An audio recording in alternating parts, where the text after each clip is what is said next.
So let's then jump to the other crop that has changed with this whole European, juxtaposition. I don't have a gluten sensitivity, but so many do. There's been a whole change to this dwarf wheat and GMO wheat. And why is it so important to understand why wheat has changed in America and what it's doing to our bodies and why everybody now has these gluten sensitivities? Yeah.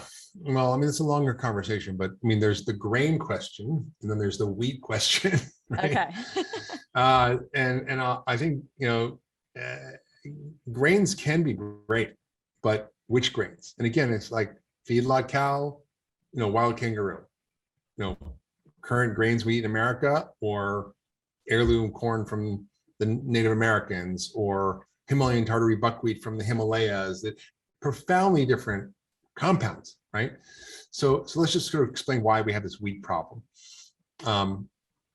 It's a couple of things. One, during the Green Revolution, a guy named Norman Borlaug developed a strain of wheat called dwarf wheat, which was able to be grown in difficult conditions with drought and and just was more resilient and produced way better amounts of starch. So it created a lot of starch and a lot of grain. Those big amber tall fields of wheat. What is that American song we sing? Like they're like, instead of those, the fields are like wheat like this. It was like wheat like this, right? But it's like basically full of amylopectin A, which is a super starch. And that is worse than your blood sugar for you than table sugar. It literally raises your blood sugar more than table sugar. Oh. Second, it contains, when you breed plants, you breed their genetics together. It's not like humans where you get 23 pairs of chromosomes, you get 46. It's like 46 plus 46, 92. And that means that when they breed, it inadvertently, they produced a lot more inflammatory gluten proteins. So it's way more gluten than a traditional heirloom wheat. Third, they often will spray glyphosate on it at harvest, even though it's not a GMO product, in order to desiccate it, to dry it out, and to kind of make it easy to actually harvest it. And then that destroys your microbiome, because glyphosate destroys not only the microbiome of the soil, but your own microbiome. And we'll get to why that's important. Lastly, they preserve the wheat with calcium propionate, which is a compound that causes behavioral difficulties, ADD, cognitive changes, and in animals, models has literally causes autism when you put it in the brain. Oh, so wow. When you see these kids eating wheat, they're like this. So, and then those are enough reasons. But then we have a whole culture where we've destroyed our microbiome. How?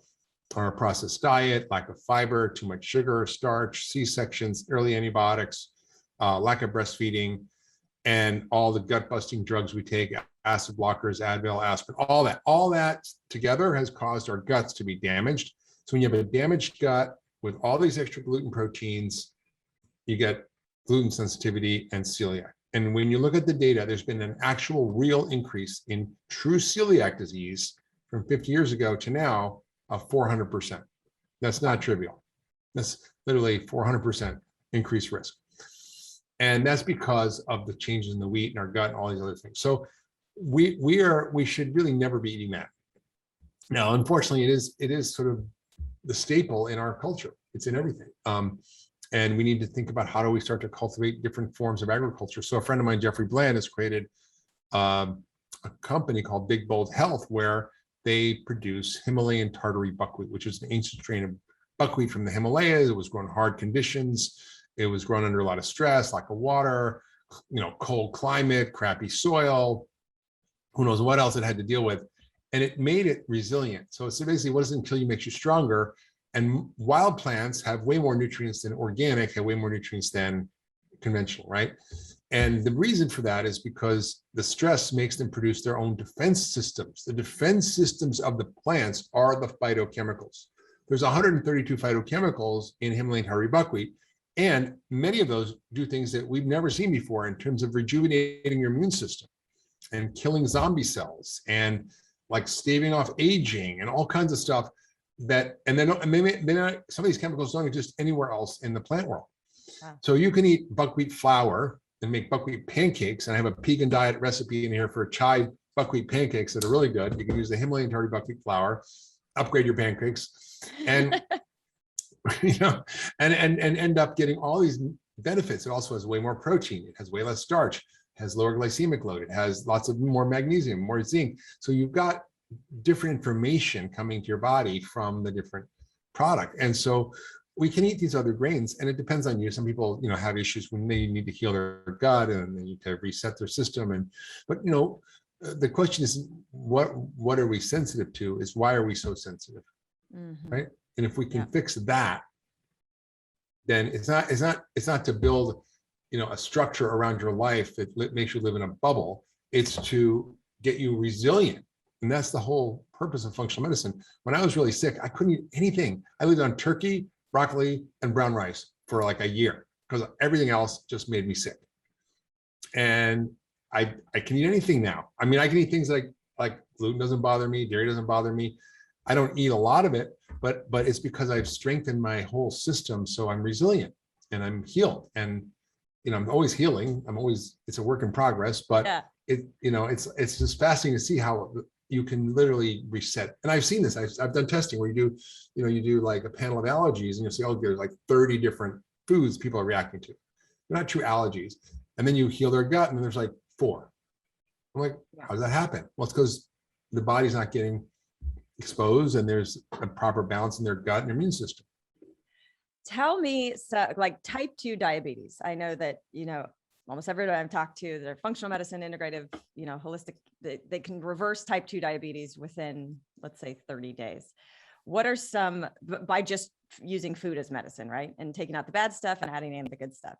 What, like rheumatoid arthritis, some other common chronic illnesses that people are coming down with younger and younger in today's society. And there's so many factors, but what in your practice or in your world have you seen that like 2 people my age or slightly younger have been diagnosed with rheumatoid arthritis, and both under a tremendous amount of stress and lots of other factors going on. But I'm like, you don't need to be on a pill the rest of your life. Like, go get the blood test, like change your diet first. Like, talk to me about some of the things you've seen turn around that a lot of people don't have the awareness that they can. Look, I mean, everybody knows, you're overweight and you eat better, you're going to lose weight. Or even in diabetes, even though in medicine, still today, there isn't the approach in medical practice is not reverse diabetes. It's medicate diabetes. It's manage diabetes, right?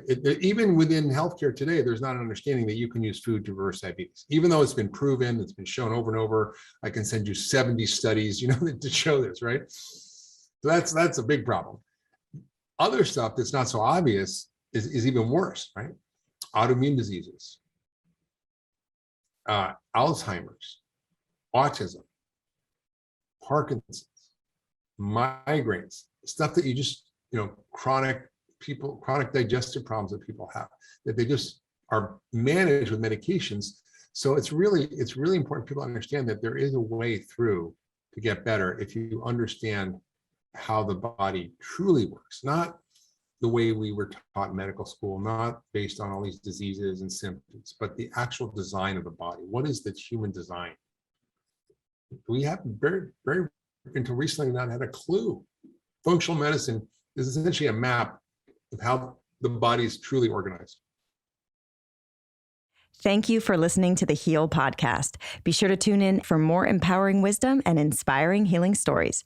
Oh, and make sure you hit the follow button on Apple, Spotify, or wherever you listen to podcasts so you don't miss that one episode that holds the answer you've been searching for. And if you feel inspired, we would love you to rate and review us so that we have the opportunity to reach more people.